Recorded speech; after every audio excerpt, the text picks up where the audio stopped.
Hey there, good morning everyone. Thursday, the 22nd of December 2022. This morning's devotional is a reading from the first book of Peter, chapter 5, reading verses 6 and 7. They read, "Humble yourselves therefore under God's mighty hand, that he may lift you up in due time. Cast all your anxiety on him, because he cares for you." God probably chose the most unlikely vessel to set into motion the salvation of mankind. A young girl named Mary. Mary thought that she was waiting to get married to a young carpenter named Joseph.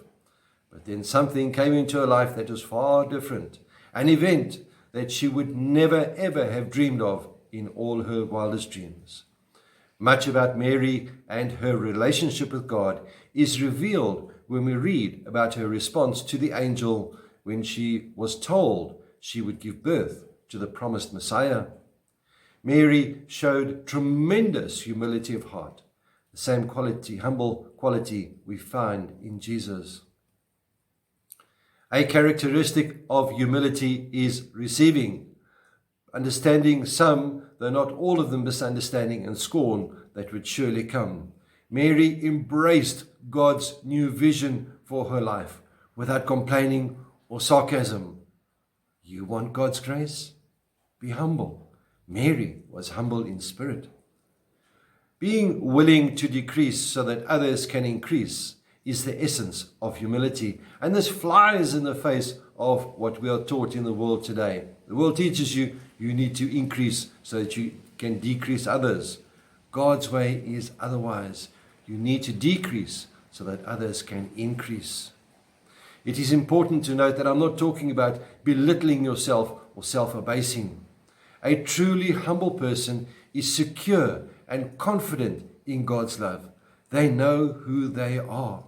It takes humility for us to be completely transparent before others, allowing them to speak into our lives, to encourage us, to sharpen us, and to help us on our journeys.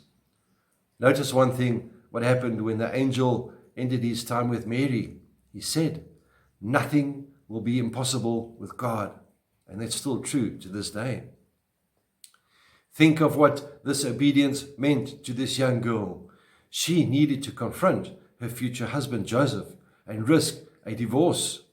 She had to face her neighbors. Now we know her neighbors can gossip. Man, those imaginations probably went wild. Rumors and all this. We talk about the grapevine. I think they had a severe one there. She had to confront her own parents and Joseph's parents. But through all this confrontation and gossip, she was able to cling to God's promise to her. I find it very interesting that Mary obeyed without hesitation. Obedience was her delight. And sometimes, as I look back, when God has called me to do a task or something, I have to ask, did I react like Mary? My dear friends, faith and humility together will lead us to God's favor, to walk in our divine assignments and sing our songs.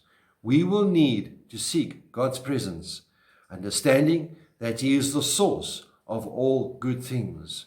Humility is knowing that God is in control, and when the situation calls for it, having the bold faith to do what God has asked you to do. May the Lord be with you. May He bless you. May He cause His face to shine upon you and be with you always. Goodbye.